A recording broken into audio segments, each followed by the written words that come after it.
Welcome to another episode of the Mind of Business Success podcast. I'm your host, Alicia Cramer. I have Neil with us. We're going to get deep into your product, your legacy. We're gonna talk about things that are not so fluffy, right, Neil? I hope so. More tactical, more practical, like let's actually create some financial success. And you know what I love about you, Neil, is that you do it in a way that you honor your other values as well. You're a family man, you're a great dad. You are proving that you can be successful, you can create wealth for yourself, and you can do it on your terms. You can do it in a way that you feel in integrity. You feel good about yourself. So I'm really excited to have this conversation. Welcome to the show. Thanks for having me. I'm excited to talk about it. We call it my five F's. Well, let's get into those five F's. One of them is Let's not what you think. That sounds like a BuzzFeed hook. let's start with a little bit of a background about your business so our listeners have a frame of reference Yeah. for what it is that you do. Last 11 years or so, I've been really focused on brand building in the physical product space. It's been a big component of my life for a while, operating on multiple platforms, starting on Amazon, FBA, and others. Prior to that, I was in management consulting and lead generation. I had a team of high-end management consultants flying around the country, high billable hours and senior management positions. But I also got very good at the lead gen and affiliate marketing side. So I was actually driving traffic and leads and cost per install on mobile phones. That where we were driving traffic before the meta interfaces and YouTube interfaces even allowed you to do it online. We were doing it through spreadsheets. So I'm going to get old school for a sec. But 17 years ago, I started my company by firing the man. I left my IBM career at the pivot of a very critical point at which I can continue on into seniors and go after partnership and do that kind of stuff, or get moved to Argentina or take early retirement. Those are fun choices, right? But as it turned out, I had asked a lovely young lady to marry me that year in March of 2007, and she had said yes. So I was thinking more family orientation and less career orientation and trying to decide what I wanted to be when I grew up. And when she said yes, that kind of changed the game. And by June, and IBM was like, make your choice. And so I made early retirement my choice, and I burned the boats. I didn't burn any bridges because that's not how you should do business, but I burned the boats and said I'm never going back ever again to any corporate or W-2 or type of job. And I have been able to do that by God's good blessings, even in major troubles. Who is not in business in major troubles? I like to joke that if you haven't been really serious about business, you've probably never been sued and you're not really serious about business. If you haven't been on the verge of bankruptcy or been bankrupt at least once in business, you probably weren't trying hard enough. If you're not willing to risk it all for the reward of purpose and value, you probably haven't tried hard enough. So I'm going to challenge some of the core beliefs and myths that people maybe aren't willing to say to each other because it's the truth, right? Business is hard. It's not for everybody. Being an entrepreneur and a solopreneur is one thing. Being self-employed and a business owner is something different. And being a business owner who becomes a business investor is very different. And everybody wants to jump to becoming a business investor like they want, 19-year-old life coaches online with blue checks to be your, mentor. At the end of the day, you got to go through the execution to get the experience, to get the wisdom. You can't just jump straight to the wisdom, right? And so by that process, I'm hoping here today, somebody listening to this will glean something very important out of this entire call. This probably you're not doing enough and you're not risking enough to do it. And that's going to be my challenge for everybody listening to this today. So for some people listening, that's an ouch. Well, I Other hope it people, is. other people listening are like, it's spot on. I get it. What do I risk though? Yeah. Let's Where talk do a I put little it? bit about that because in our current culture, we'll say, Mm-hmm. it's a lot of snippets of inspirational statements and cliches. Mm-hmm. Sometimes people think they know what those things mean, but it's not until you've actually like gone through the real school of business hard knocks that you really get it. And you know that it's an oversimplification. So there are people listening who they're all in, they're committed. Mm-hmm. Maybe been in business for many, many years, and maybe they Mm-hmm. want to take it to that next level, or maybe they're at a point where they're like, I'm in as an entrepreneur. It's in my blood, it's in my DNA. But this particular business, something about it just isn't clicking. It's not it's not right. Something about it's off. So from all of your experience, I'd love to shed a little bit more light on what it actually means. What do you mean about doing the right things? And what does it mean to really be all in? So I think this is probably going to What be does it deep. mean to be all Everybody buckle up. in? Well, what does it mean to be all in? So in that, for me, it was what was I, willing to gain? What was I willing to risk to keep what I was willing to gain? As I formed my thought processes a little bit during that transition in 2007, and I was trying to think about how I wanted to do this business. We found out we were pregnant with our first child. In the same year I left and started a business and got married, we also got pregnant that year. So, that it is a cliche to some effect that people, want to wait and to start a business so they have the money, the time, or the purpose. And then the others will say in the cliche world of the hopium, online Instagrams that, well, it's never a right time to start your business. And there's actually truth to that one. Because if I had looked back and said, well, was this the easiest, best way to do this? I would have learned very quickly that no, it was extremely difficult. The outcome was understanding that I was willing to do something others weren't. So we ended up selling the home we had built, a custom home. We ended up getting rid of some car debt, and we did something that I think a lot of people weren't willing to do at that point in the startup component. And we'll get to the other part, which was wait long enough to make sure that it would work, right? Give it enough time to make it work. And what I learned in that process and continued to learn in business and continued to learn by ups and downs in business was every opportunity comes with a new level of risk. And the question is, are you willing to test to find out that you can make that risk occur? Or are you going to just say, well, I need a guarantee. It must be known that if I spend this money and do this thing, it's going to work out. And what you're actually doing is putting requirements on the business as opposed to letting the business build its requirements of you. So you are actually the restriction of the business growth. You're a restriction of the business opportunity. You're probably restricting your ability to drive more purpose and value. And you're probably restricting your ability to gain more profits. And having risked enough to have gone bankrupt once, I can tell you, you haven't pushed the boundary enough, right? You haven't pushed it far enough to find out what you're willing to do, what you're capable of doing, and how you can pivot, okay? Be agile and figure it out. What you've been doing is sitting over here, yelling at the river and trying to coax it to move towards you, but you're not willing to walk out into the river, right? Because many of you think, well, if I walk out on the river, I better be walking on top of that river because I'm not going to be underneath it. And like, wow, that's pretty arrogant. So when I see that occur with certain business owners, the first thing they got to do is break down their scarcity and limiting beliefs and get to turning into a real abundance mindset. It means that I'm going to test and pivot 5 times on a marketing campaign until I figure out how it works, because marketing is just an activity of sales, and there's no guarantee that anything I market is going to work until I see it working. So I'm going to take that action. I'm going to execute, gain the experience, and dial in that marketing activity, whatever it is. I don't see small business owners in most cases doing that. They're usually limiting their beliefs, probably, and I see this in many times, because they don't actually really understand where the business goes or can go, and they have certain limiting beliefs they're putting on it. So they're not willing to do what it takes to get it done. They're lowering their opportunity cost, and they don't realize it. Well, Neil, I can't just spend $10,000 on a marketing campaign. And I would say, well, somebody else is willing to do it, right? Your competitor's probably willing to do it. If you're not willing to try it, somebody else is willing to try it. Well, Neil, I just don't know which activity I should be doing. I don't know which marketing thing. I don't know if I should be running ads on this or updating my website or blah, blah, blah. And I would say it's because you're not focused. You haven't prioritized. You're actually a bit chaotic. You need to sit down and think about the things you should be doing that have been working and only focus down on the things that are working and do more of those, because now you've gone a little too wide and didn't focus on what you should actually be doing every day, week, and month to make it go. Well, I don't have those skill sets. I don't know how to run paid traffic. I don't know who to trust. I don't know what to do. And I would say the average expert spends 18 minutes a day learning something for 12 months that they can master.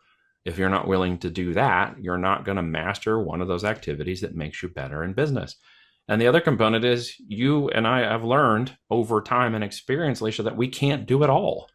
My strengths and weaknesses mean that I need to realize there are things I can't and should not be doing because it is not my bent or my gift. And many small business owners are not willing to hire out just regular bookkeepers or accountants to take care of finances because they feel like they got to handle themselves because it's not a justifiable expense. And I would say, well, you're probably missing a whole opportunity to spend more time on your marketing. You're obviously not taking advantage of most tax and loopholes if you're not willing to pay somebody to do that. And you got to pay the right people to take advantage of that. So we're not paying more money to the United States than we have to. So we can keep more money and deploy it into our business. So you're not actually willing to do the things that real business owners are willing to do. And that's a risk. And that comes back to limiting and scarcity beliefs. Always does, every time. Regardless of what platform or product or non product or service based business, it always comes back to the same thing. Those deep-rooted limiting beliefs. Obviously, that's what I specialize in. So I can tell you they're abundant. Oh, And they are. They're in today's market, it's easier to be that way. mhm, Why? Because everybody's commiserating. See, I don't commiserate. I don't like it. I don't want to be around it. I teach my four daughters that misery loves company. So stop commiserating. Nobody is terribly concerned in the world about your complaints. Your mom and dad are, right? And very few people in the world will consider your complaints to be something they want to solve. The rest of the world will just latch on to that. You'll commiserate, and pretty soon they call it misery loves company for a reason, because you will surround yourself by people who love misery. And that will create more limiting and scarce beliefs. And if you're looking into your peer group, if you're looking into your business, if you're looking into your network and you're seeing that and you're not changing it, that's one of the first things you can do today. Okay. Some relationships are meant to be there for a short time, right? The mountains you carry right now are the ones you were supposed to climb. So if you're not out making that change today, tomorrow, every week, every day, 18 minutes a day, you're never going to get anywhere, right? You can't just get off the couch and start running a marathon. But I ran a marathon last year, more than like 10 times. You know why? Because I would walk 10,000 steps a day. And with that, I ran more than one marathon in the last year, but I did it every day. And you got to get out of the world. Like I shut off all the world news. I shut off the world information. I get it from select locations. I turned off the television stuff. We only watch things that are on demand. I got out of the idea that scarcity and a mindset and even the drone crap and stuff that's happening right now is anything that I can even impact. So why am I going to stress over it? Why am I going to focus on it? Why am I going to commiserate in that conversation? Well, inflation is up. Okay, fine, change your prices. Well, scarcity is there. Okay, find other products that are more in demand. Okay, well, nobody's buying right now. Well, that's not actually true. You're saying limiting belief. Plenty of people are buying. There's trillions of dollars moving in the market. What it means is money is just not moving next to you right now. Doesn't mean it's not moving. It's just not near you. Once again, river and you. Okay, you're still coaxing and saying limiting belief statements. Okay, and you're creating those limiting belief statements and then commiserating them with other people, and that has to stop. If you stop doing that today, every day, next week, and over a course of a month, you will find so much changes. So many people will be attracted. The wrong people will be repelled by what you're saying. You will have changed so much about your business. And the focus and clarity that comes out of that is hard to explain on a simple phone call like this. But once you take that action, the clarity and focus will come out, right? We challenge people in our world to come up with 500 products in 21 days. And you should see the new heads explode when we tell them that's their first challenge, right? Their heads go, they're like, what? It's not possible. And then we show them how to do it. And then they realize it is completely possible. And they start to have fun with it. And I think that's the other aspect for me. One of the 5 F's, right? Is family and fun, freedom and finances, faith. Okay. All of those things. You're a business owner, you're operating on faith, like it or not.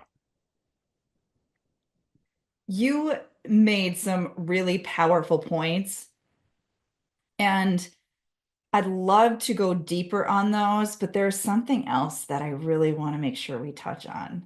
Okay. And that's the pivoting and Yep. the product side. Mm. So I know there are people listening who they feel like they're on the cusp of a change. Something's got to change. Mm-hmm. Do have the drive. They are, they're listening to the right mentors. They're cutting out the news. They're working on their inner game. And it's just a matter then of sort of pivoting and clicking into the right product, the right service, the right business. So I want to talk about that with you Mm. because you're an expert in this area, and I don't I don't often have experts in this area. So I really want to lean into this because I know that you could probably drop a couple of nuggets that might open some people up mentally to new possibilities. So, where do you start with people when they're Mm. in that place where they're like, Neil, I'm ready for a change. Where do I go from here? Every change goes through a phase of what we call an emotional cycle of change. Okay. What you need to determine is where you are willing to risk change for you, whatever business or service or thing. If you're willing to try a new offer, if you're willing to launch a new product, if you're willing to change and pivot on something to see if it works, you have to be willing to accept that it might fail in that process and that you're going to have to pivot through that failure. If you are willing to fail up, then it's just a matter of time, whether it's 3 times or 30 times or 3,300 times.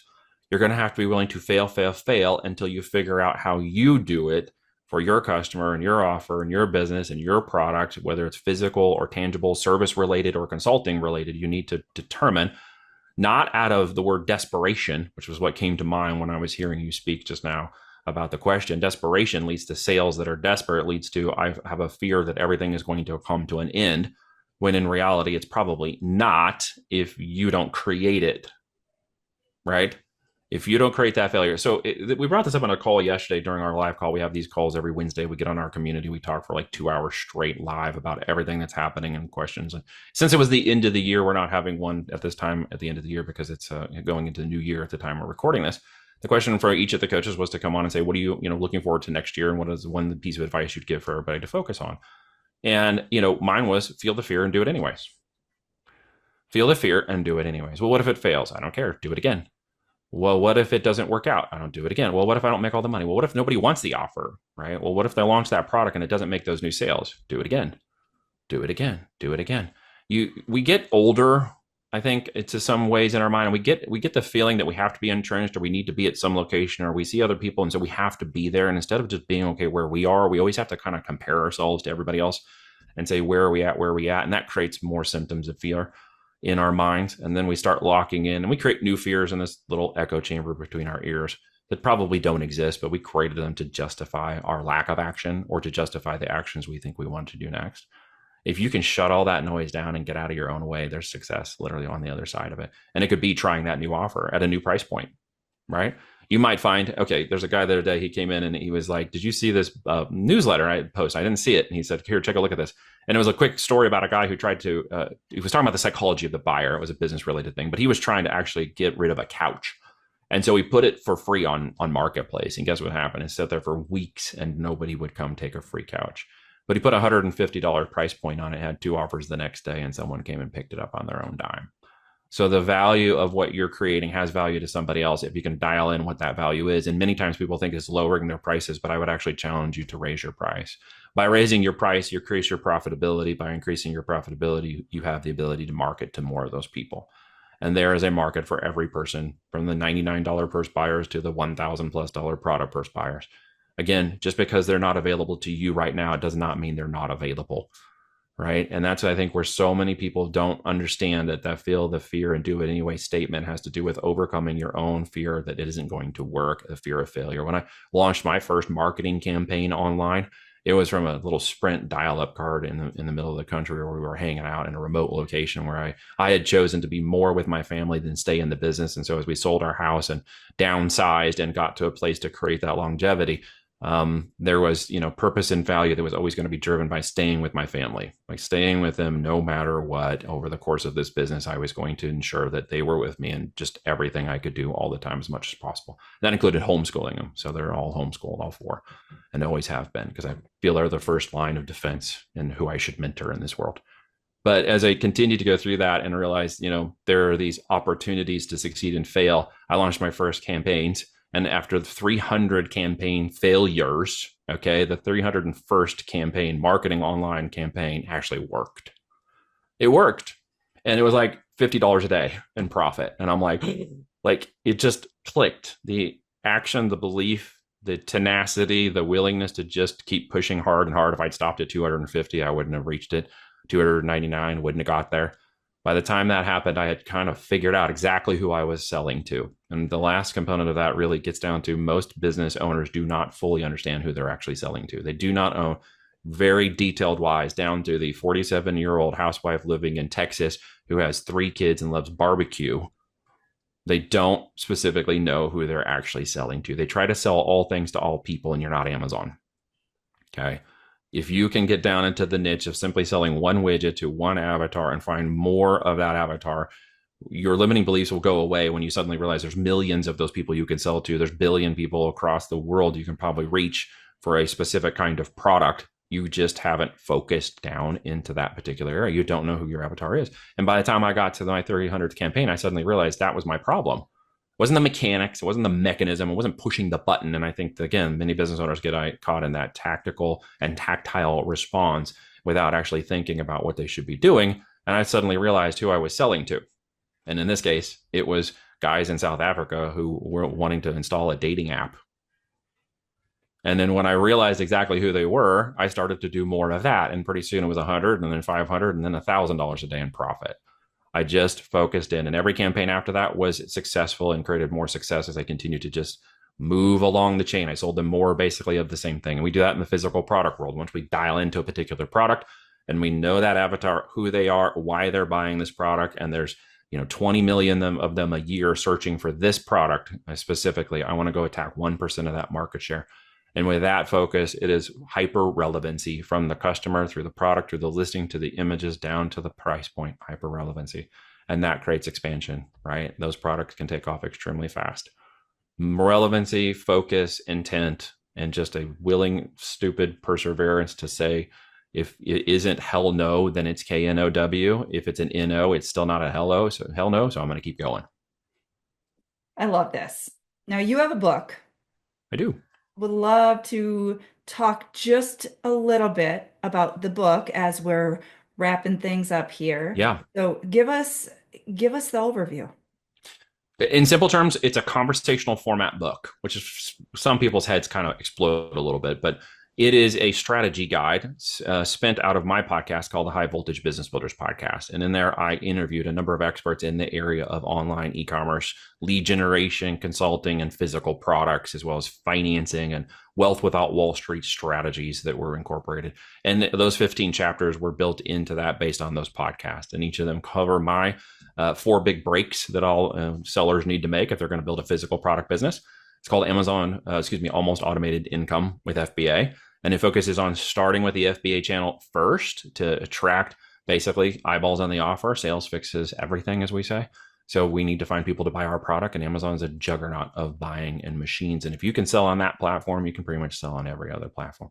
So we go through that process and explain it with strategy, case studies, and resources that support each of those things to help people understand what those steps are, to really get down to the strategy of the business, marketing, and fundamentals of business and profitability. And then that will lead them into hopefully implementation and tactical efforts to get it done.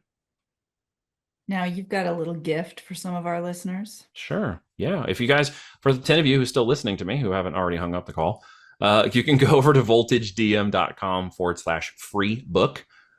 And for 10 of you right now, with a code that'll be below this video, you can opt in and grab a free copy of that book. Everybody else who doesn't get that in time, sorry, you'll have to pay the fee. It's only $5 for the digital copy. There's a physical copy on Amazon if you want to grab a paperback copy as well. Awesome. Love it. All right, Neil.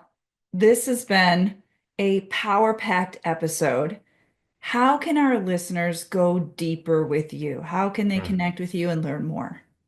Well, Voltage DM, voltagedigitalmarketing.com. We are both a holding company, an acquisition company, and an exit company in the physical products space. So if you have any interest or sell physical products and want to get into the online world, if you're aspiring to do that as an entrepreneur, or maybe you're a current entrepreneur who wants to learn more about that, that's what we do. And there's a presentation there for you to check out. There are virtual summits that go detail into that, as well as podcasts that you can check out and listen to understand more about our, as we call our as seen on TV strategy, which is where I developed my first product, watching an infomercial at 4 a.m. with my third daughter while she was feeding milk. And I discovered our first product that turned into our first 7-figure brand. And I talk about that as well in those trainings, and you're welcome to check that out or follow me anywhere else online. Last name is Twa. You can't miss me. I'm all across social media. So great. Thank you so much, Neil. Love the insights. Love the matter of fact, let's not sugarcoat it approach that you take to business. Thank you. That's And very of kind. course, got to thank all of our listeners, those of you who Absolutely. have hung out with us this whole time. Um, you know we're doing this for you. If you haven't already subscribed, make sure you do so. And until next time, we'll see you in the next episode.